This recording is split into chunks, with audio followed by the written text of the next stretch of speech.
요즘 직장 내 괴롭힘이라는 게 좀 이슈화 되고 있는데 이런 업체 있나요?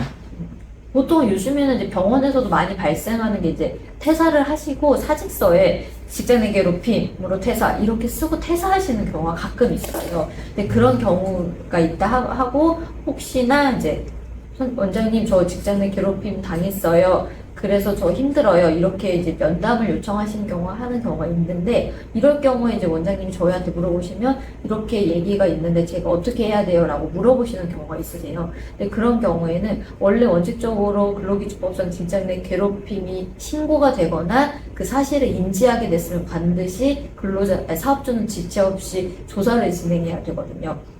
먼저 이 피해자 사실관계가 맞는지, 그 다음에 그 가해자가 누군지, 그 다음에 요거에 대한 상담을 먼저 진행을 하시고 이게 직장 내 괴롭힘으로 이어질 가능성이 맞다라고 생각이 드시면 그거에 대해서 이제 정식적인 조사를 진행을 해야 되는데 정식 조사를 진행하기 전에 피해자라고 주장하시는 분의 의견을 확인을 해서 이제 정식 조사를 원하진 않고 단지 피신고인, 그러니까 행위자에 대한 이제 사과만 있으면 된다는 건지 이런 내용을 좀 먼저 확인을 하신 다음에 정식 조사를 할 건지 아니면은 이제 간단하게 면담이나 사과 정도로 끝내실 건지 이런 절차를 이제 진행을 하게 되셔야 되는 건데 저희 이제 노무법인이나 뭐 법무법인이나 이제 직장 내 괴롭힘에 대해서 조사를 대행해 드리고 있어요. 그래서 조사에 관련된 보고서를 작성을 하기 위해서 그 신고인, 그러니까 피해자라고 주장하는 사람, 행위자라고 지목된 사람, 그 다음에 참고인에 대해서 대면 조사 등을 통해서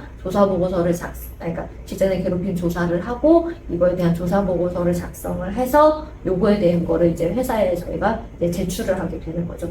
그 내용을 기준으로 요게 직장 내 괴롭힘이 맞다고 하면 행위자에 대해서 뭐 징계 조치라든지 이런 게 이루어져야 되고요. 만약에 직장 내 괴롭힘이 아니다라고 확인이 되면 그 부분에 대한 내용을 그 피해자한테 그 내용을 전달을 해주셔야 되세요. 그래야지 그 피해자가 그 내용을 이제 인지할 수 있게끔 그 결과를 통보를 해주셔야 되세요.